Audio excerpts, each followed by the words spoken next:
A Junior History of England, 1929. The Stewarts.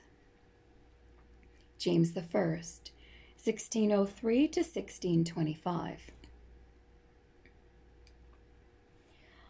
On the death of Elizabeth, James VI, King of Scotland, became King of England as well, and thus the two countries were united under one sovereign. Although the crowns were united, each country retained its own parliament. It was not until another 100 years had passed that the parliaments were united, thus making the two kingdoms really one. With James begins the Stuart line of English kings. Being the son of the unfortunate Mary, Queen of Scots, he was thus descended from Margaret, the elder daughter of Henry VII. James was a man of considerable learning, though he did not always make the best use of it. Not without reason was he called the wisest fool in Christendom. He was not without ability and was often shrewd and witty, but he was very timid, his bearing was awkward, and his uncouth manners were distasteful to the English, who had been accustomed to the dignity of Elizabeth's court. James's first difficulties were connected with questions of religion. At that time, people thought that all men belonging to the same country should worship God exactly in the same way, and each of the religious parties in the country hoped to have the support of the king. As James had been brought up among the Scots, who were Presbyterians, the Puritans expected he would favor their views.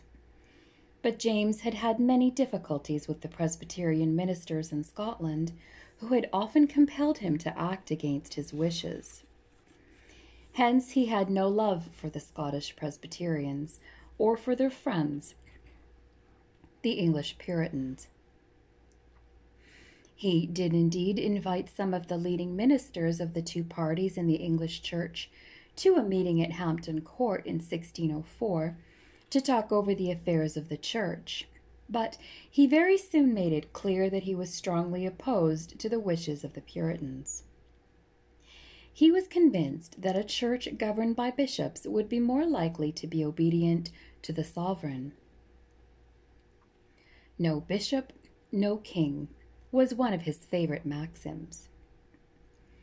But though the Puritans gained nothing from this interview, the meeting led to one most valuable result. This was the appointment of 54 of the best scholars of the time to make a new translation of the Bible. After several years of labor, they completed their noble task in 1611, and the version which they produced is that which we still use. The Catholics, on the other hand, expected that James would favor the church to which his mother belonged, and they believed that greater freedom would be allowed them in their worship. Instead of doing so, however, he made the laws against them more severe than had been the case in Elizabeth's reign. The Catholics were bitterly disappointed, and some of the more desperate of them, led by a man named Catesby, formed a plot to blow up the Houses of Parliament when James was present with his ministers. Hiring a cellar under the House of Lords, they filled it with barrels of gunpowder, which they covered with faggots, and made everything ready for the meeting of Parliament. But the plot was discovered on the eve of the 5th of November, 1605, and Guy Fawkes, who had undertaken to fire the gunpowder, was arrested. The other conspirators were speedily taken and punished. As a result, the laws were made still more severe against the Catholics, who had thus to suffer for the rash and misguided zeal of some of their number. James was a firm believer in the divine right of kings. He maintained that they held their power from God alone, and that they were not responsible to the people. He claimed the right to impose taxes without the consent of Parliament, and to set aside the laws when he pleased. When the Parliament resisted, James used to dismiss it.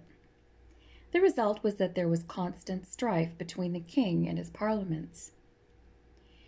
James was greatly under the influence of favourites, whom he raised to honour and treated with the most foolish affection. His daughter Elizabeth was married to Frederick of the Rhine, a German prince. This marriage was a very important one, as from it sprang the reigning House of Hanover, a name changed during the Great War to the House of Windsor. James also sought to unite his son Charles to a Spanish princess, but the match was broken off to the joy of the whole nation, who had no friendly feelings towards Spain. During this reign, the first English colonies in America were founded, Virginia being settled in 1607.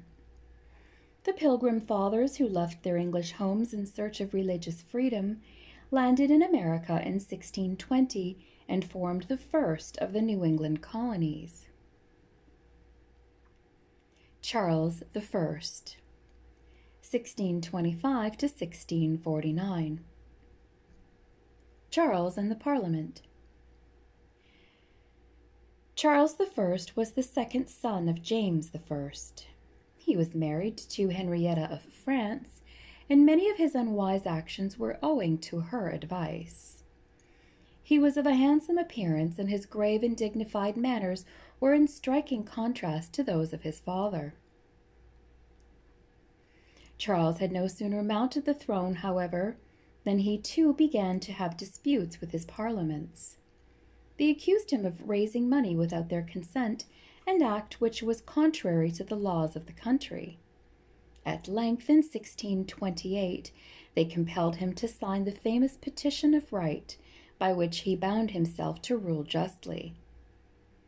This important measure declared that no freeman should be taxed except by act of Parliament, that no freeman should be kept in prison contrary to the law, and that no soldiers or sailors should be billeted in private houses. But, like King John, Charles did not keep his promises, and in order that there might be no check upon his conduct, he resolved to do without Parliament altogether. For 11 years, Charles carried out his plan. In affairs of state, he followed the advice of the famous Earl of Strafford, while church affairs were managed by Laud, Archbishop of Canterbury. The great difficulty in this plan of governing without Parliament was to raise money. Fines and taxes of the most oppressive kind were imposed. Among these was the famous ship money. In time of war, the counties on the coast were required to raise ships for the defense of the country. Money was now demanded instead, not only from maritime districts, but from the inland counties as well, and that too in a time of peace. When, in 1637, the celebrated John Hampden refused to pay a tax of 20 shillings, which had been levied on one of his estates, the case came before the judges and the decision was given against him. His resistance, however, served to stir up the spirit of the country. While such proceedings were causing discontent in England, a great outbreak took place in Scotland because the king and Laud sought to introduce into the Scottish Church a form of worship similar to that which they favoured in England. On the day when the new service was first used in St. Giles Church, Edinburgh, a furious riot took place. A woman named Jenny Geddes threw her stool at the head of the dean, and he was driven from the church. During the next year, the Scottish people bound themselves by a national covenant to resist the introduction of the new forms of worship and raised an army against the king.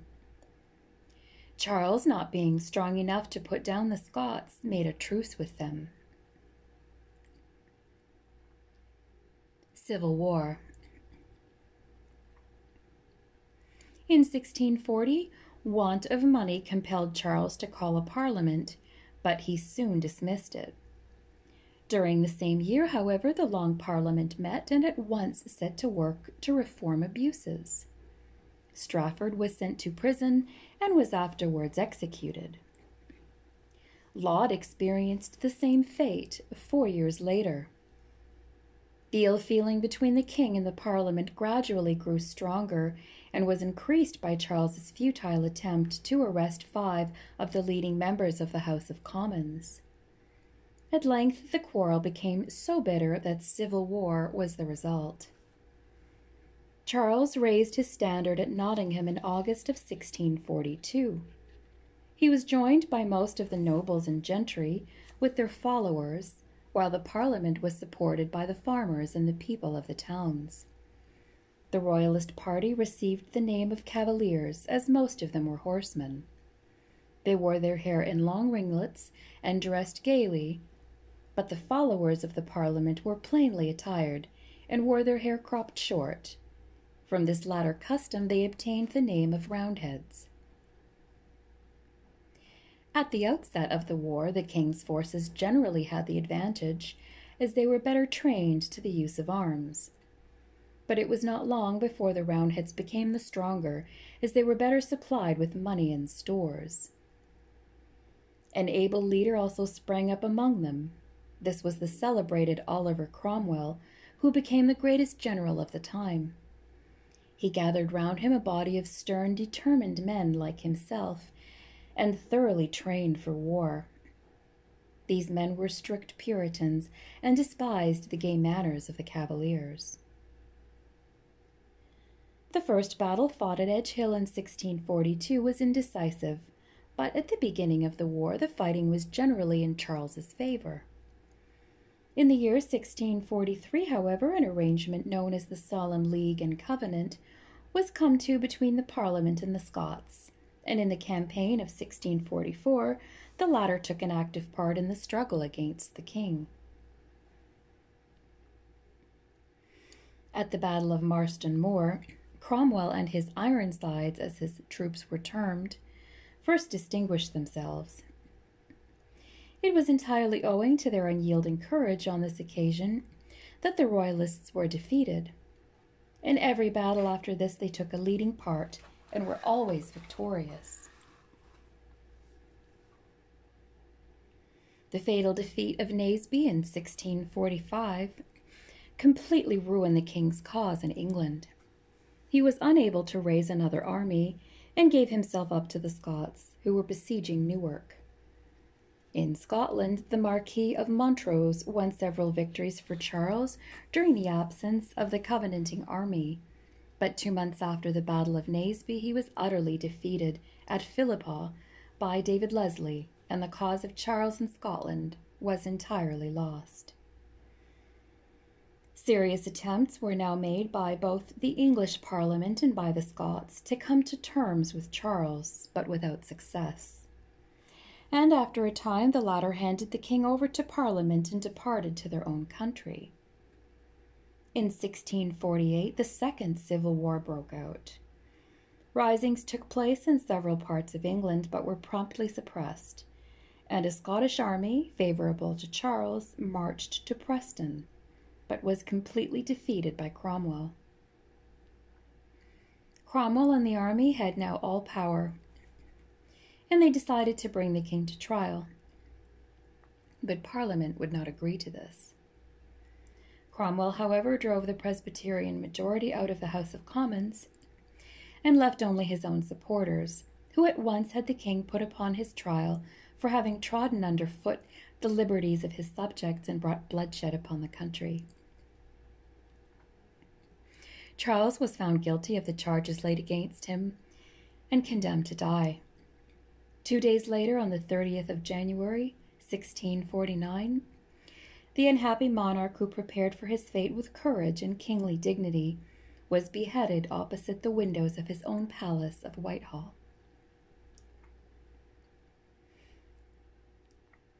The Commonwealth, 1649 to 1660. Oliver Cromwell. Great changes now took place in England. There was no king and no House of Lords. There was only a very few members of the House of Commons, and they appointed a Council of State consisting of 41 members to carry on the government. The church form of worship was abolished, and many of the clergymen were compelled to give up their livings. The old sports and amusements were no longer permitted, as the stern Puritans who had risen to power looked upon such practices as sinful. The new state of things was accepted in England, but both in Scotland and in Ireland all parties united to recognize the son of the late monarch as king under the title of Charles II. Cromwell at once crossed to Ireland, where he stormed Drogheda and Wexford, treating his enemies with great severity. In a few months, nearly the whole country was at his feet. In 1650, he marched against the Scots and totally defeated them at the Battle of Dunbar. In the following year, another Scottish army, led by Prince Charles, who had been crowned King of Scotland at Scone, marched southwards into England, but was overtaken by Cromwell at Worcester, and there destroyed. The Royalists were hopelessly scattered, and never again were they able to make headway while Cromwell lived. Prince Charles himself escaped from the Battle of Worcester with great difficulty, and for several weeks was a fugitive in the west and south of England. By the aid of his friends, he at length succeeded in getting safely on board a small vessel, which took him to the continent, where he remained in exile for 9 years. Cromwell's influence with the army was now supreme. The quarrel between the army and the Parliament again broke out, and at last Cromwell forcibly expelled the remaining members and dissolved the Parliament. From this time till his death in 1658, Cromwell acted as sole ruler with the title of Lord Protector. He governed wisely, keeping peace at home and making England feared and respected abroad as she had never been since the days of Elizabeth. The renowned Admiral Robert Blake, after many hard and stubborn battles, humbled the pride of both Dutch and Spaniards and greatly raised the fame of the English navy. It was at this time that the island of Jamaica was taken from Spain. Oliver Cromwell was succeeded by his son Richard, who was a quiet man and quite unfit to control the army. The affairs of the country fell into great confusion, and people began to wish for the return of Prince Charles. General Monk, commander of the army in Scotland, at last marched south to restore order. A new parliament was called, and one of its first acts was to invite Charles to take the throne. On the 29th of May, 1660, he made his entry into London. The delight of the people knew no bounds. Charles was received all along the route with joyous shouts, as though he had been some mighty conqueror returning after a great victory. The road was strewn with flowers, and the streets were hung with tapestry. Bands of music played, joy bells rang, and fountains ran with wine. Charles II, 1660 to 1685. The Restoration. King Charles II proved himself quite unworthy of the rejoicings which took place on his return. The misfortunes of his youth and the years he had spent in exile had not taught him wisdom. He was fond of pleasure and liked better to spend his time in the society of gay companions than to attend to the affairs of state. In Charles's first parliament, which met in 1661, the feeling against the Puritans was very bitter. A series of harsh laws known as the Clarendon Code were passed, putting them down. The government of the church by bishops was restored, and the prayer book could alone be used at any religious service. 2,000 clergymen who would not agree to these new regulations were expelled from their livings. The new laws pressed very severely upon the Puritans, who now began to be called dissenters, or nonconformists, and many of whom were cast into prison. The most famous of these was John Bunyan, who spent many years in jail. During his imprisonment, he wrote the greater part of his wonderful book, The Pilgrim's Progress. In the early part of the reign, the city of London had to bear two awful calamities. The first was the Great Plague, which visited in the year 1665 and carried off many thousands of the inhabitants. This was followed the next year by the Great Fire, by which a large portion of the city was burned to the ground. Though it produced much distress at the time, the Great Fire proved a blessing in the end. The streets of old London were narrow and dirty, and therefore unhealthy. But the new city, which was built upon the ruins of the old, was planned with a greater regard for the health and comfort of the inhabitants.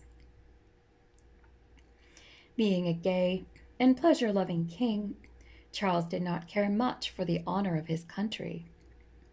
In 1667 he went to war with the Dutch. Our sailors fought with their usual courage, but Charles squandered the money granted by Parliament to equip the fleet. The war did not last long, but during its progress, an event occurred which must have brought a blush of shame to the cheek of every brave Englishman. A Dutch fleet actually sailed up the Thames and bombarded Sheerness, and the sound of the cannon could be heard by the citizens of London. The whole country was in alarm, and the government was glad to make peace. Later in his reign, Charles was privately on terms of friendship with Louis XIV of France and sank so low as to accept a heavy bribe from Louis to help him against Holland. In Scotland, measures of unusual harshness were taken to compel the people to adopt the same church as in England. Those ministers who would not accept the rule of bishops were turned out of their parishes. Worship was held upon the hillside or in mountain glens, while sentinels kept watch and arms were ready in case an attack should be made upon the congregation during service. Those who resisted the government were called Covenanters because they had signed the National Covenant, pledging themselves to resist the rule of bishops and the introduction of the prayer book. All the Covenanters were treated as rebels and might be shot down wherever found. Many of the ministers, as well as large numbers of the people, were indeed taken and put to death.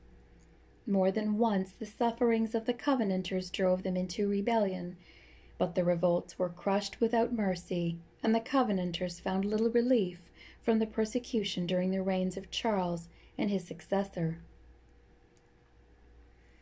With all his faults, the people liked Charles better than they did his brother James, who was the next heir to the throne. James was a strict Catholic, and many persons feared that when he became king, there would be troubled times for the nation. An exclusion bill was brought into Parliament to exclude him from the throne, owing to his being a Catholic, but it was strongly opposed by the king and other leading men, and was ultimately defeated. The one bright spot in this reign was the passing of a very important law called the Habeas Corpus Act. This act, passed in 1679, is still regarded as one of the great bulwarks of English freedom, for it prevents anyone from being kept in prison beyond a certain time without being brought to public trial. James II, 1685 to 1688. The Revolution. James II, brother of the late king, now ascended the throne. He was at first tolerably popular because he paid more attention to the business of the state than Charles had done, and because he promised to rule according to law and to support the Church of England. But at heart, James was a zealous Catholic and desired to bring back the country to the old faith. A rebellion headed by the Duke of Monmouth and aided by the Earl of Argyll broke out in the year of the king's accession. Argyll landed in the west of Scotland, but was taken prisoner and beheaded. Monmouth landed in Dorsetshire and was soon at the head of several thousand men. But at Sedgemoor he was completely defeated. Being captured shortly afterwards, he suffered death upon the scaffold. All persons who had taken any part in the rebellion were punished with the greatest severity, many being sentenced to most cruel deaths by the infamous Judge Jeffreys. James now tried to humble and crush the Church of England. Catholics were placed in high office at Oxford University, and the Vice-Chancellor of Cambridge University was expelled from his position because he refused, according to the laws, to admit a Catholic to a degree. In 1688, James issued a Declaration of Indulgence, which allowed every man to choose his own form of worship, and suspended all laws against Protestant dissenters as well as Catholics.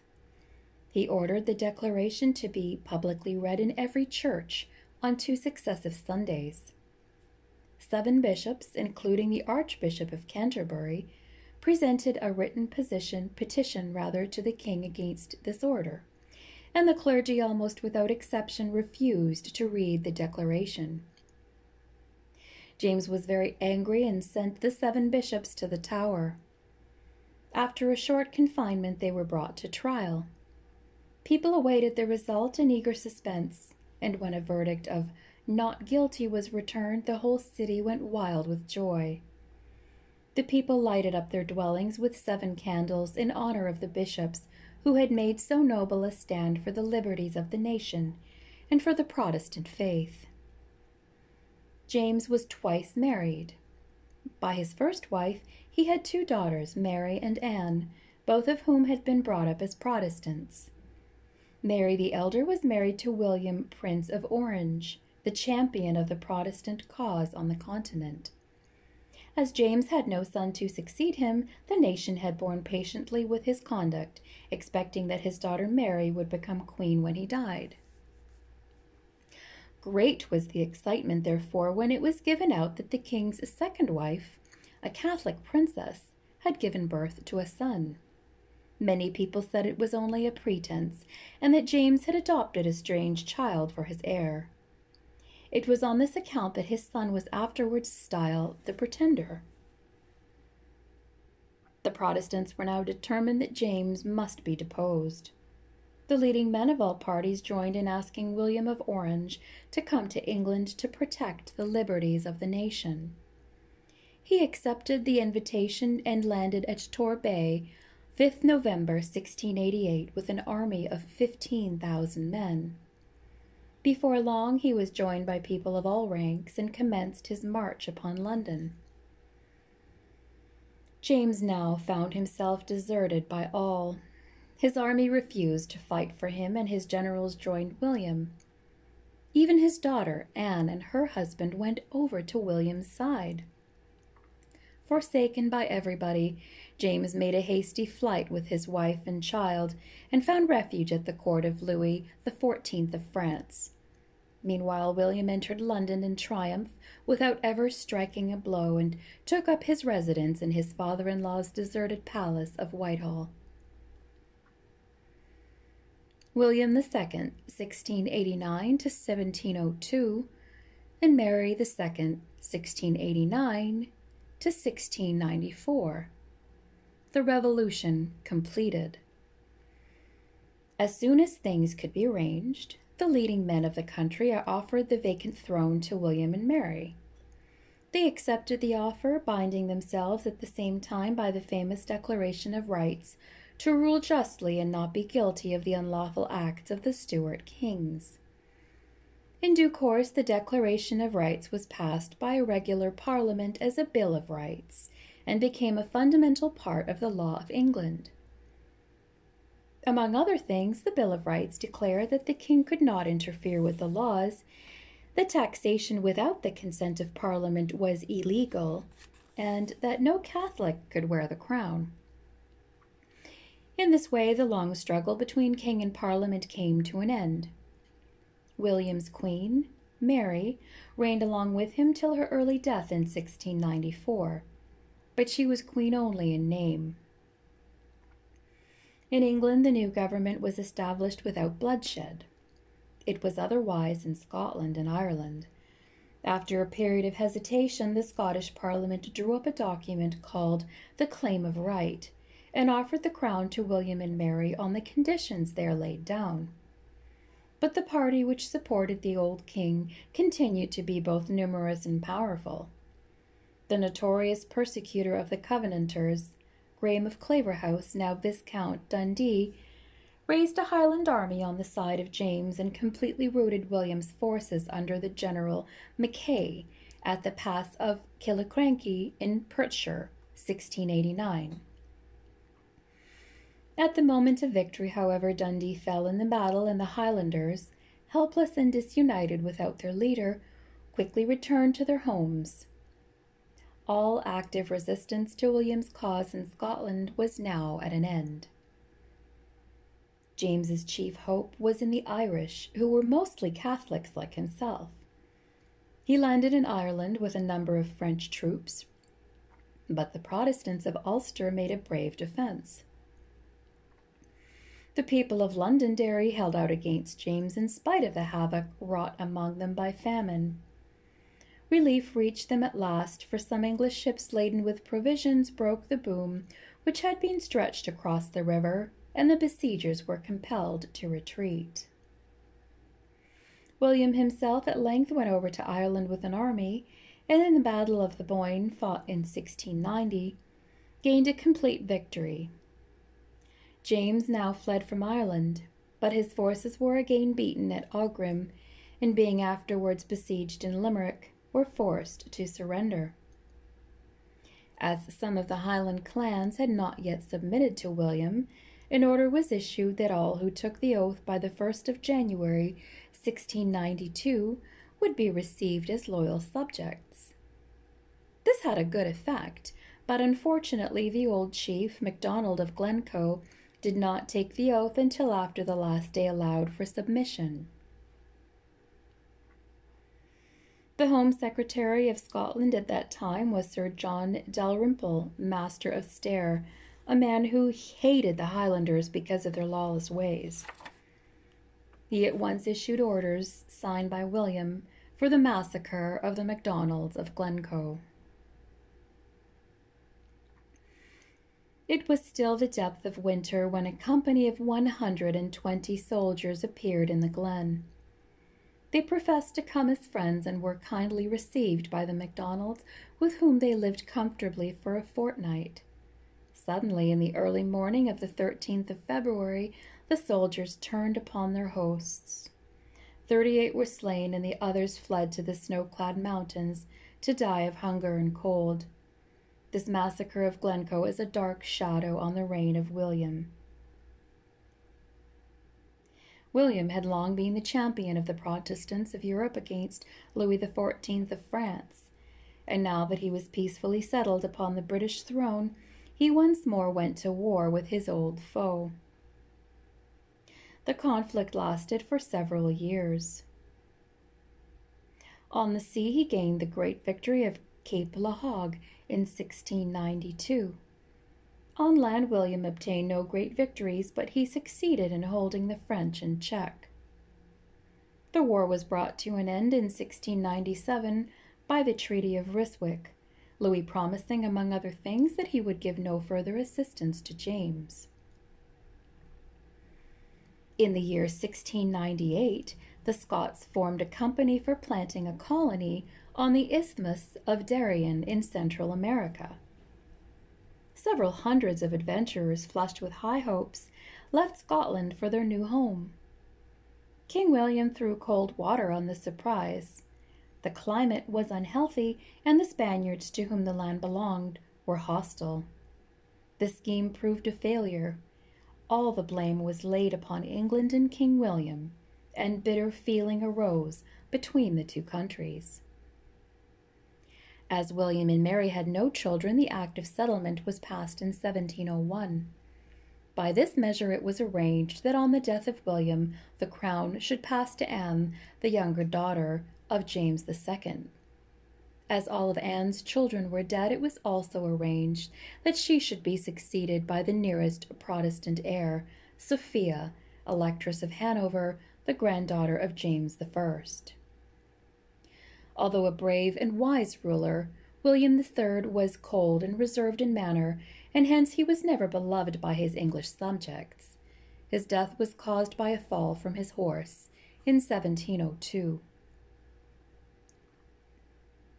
Anne, 1702 to 1714. In accordance with the terms of the Act of Settlement, Anne, daughter of James II and sister of Mary, now ascended the throne. Her husband was Prince George of Denmark, a man of no ability who never had any influence in the country. Anne was greatly under the influence of her favorite, Sarah Jennings.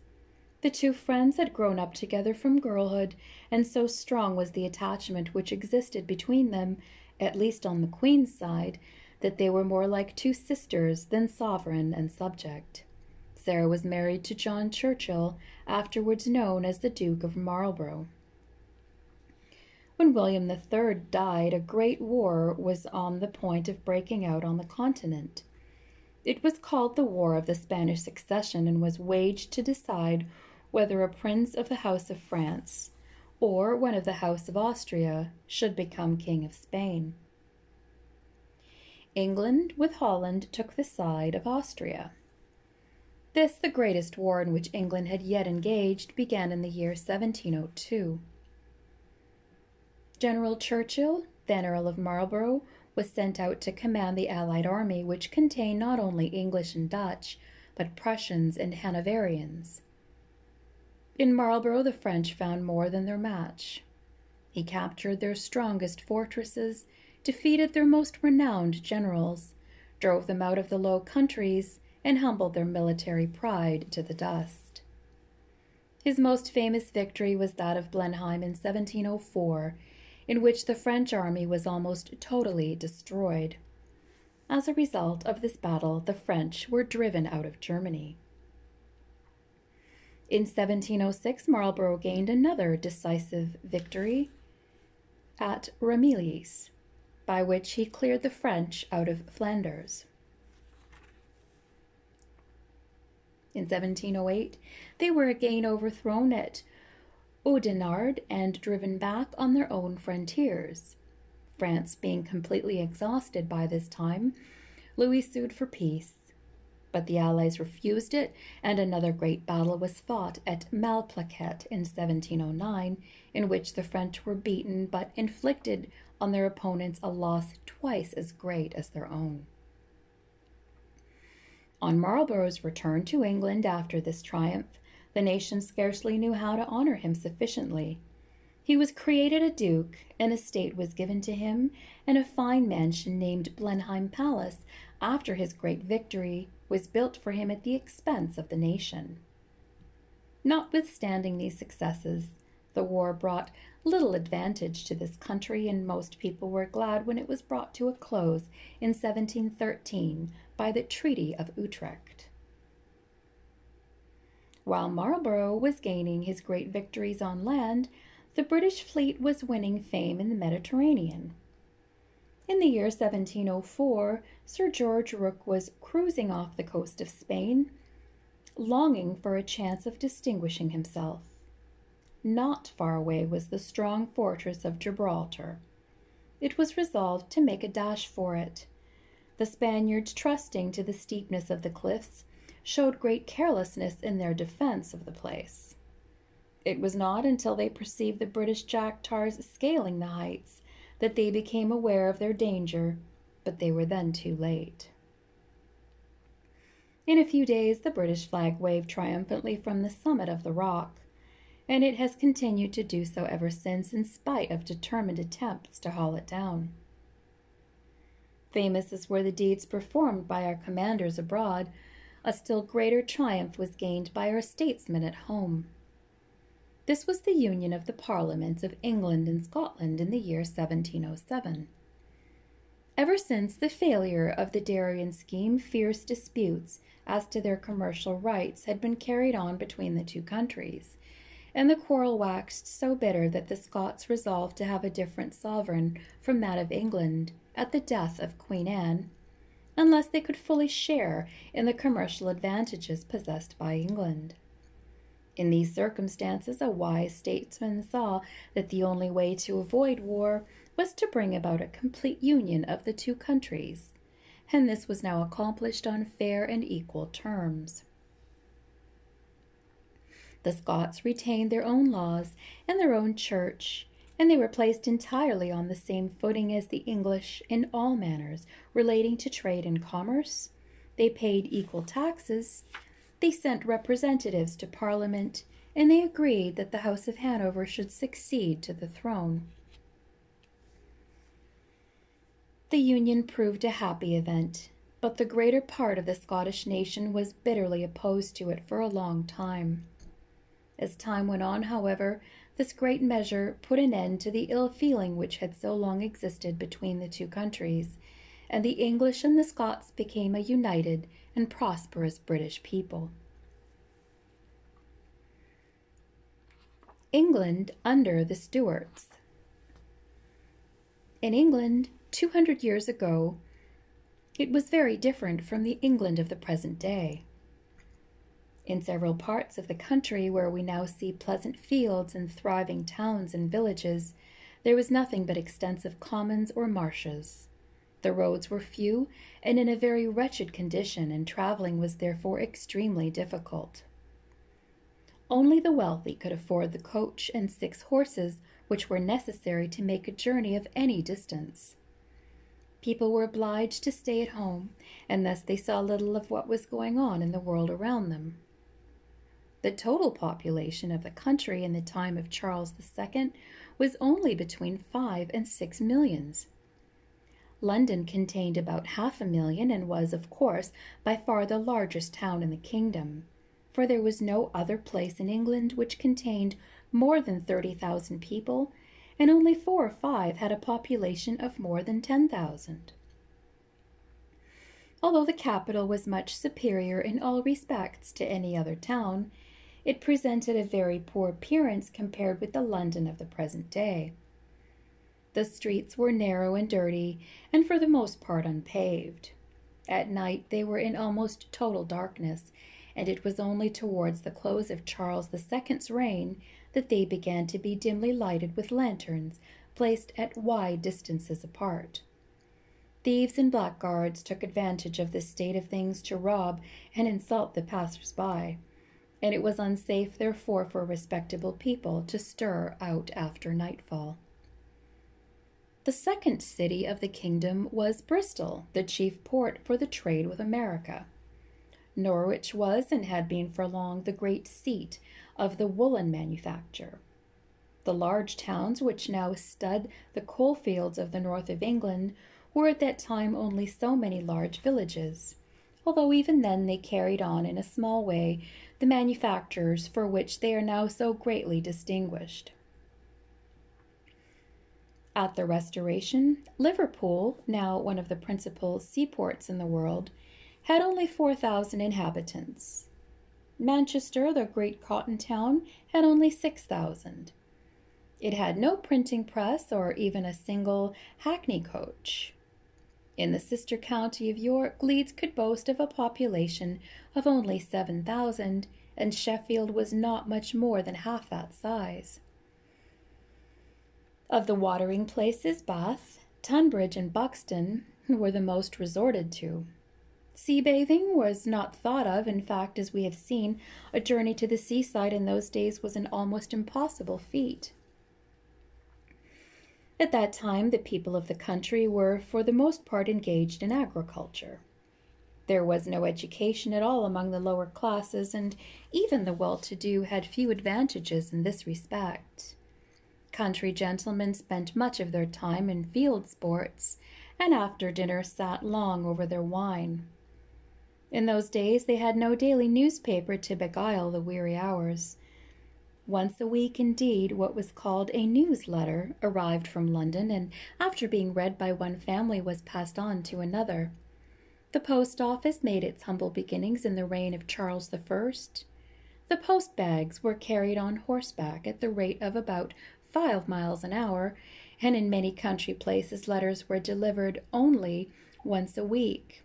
But few people wrote letters in those days, and consequently they did not feel this a hardship, as we should now.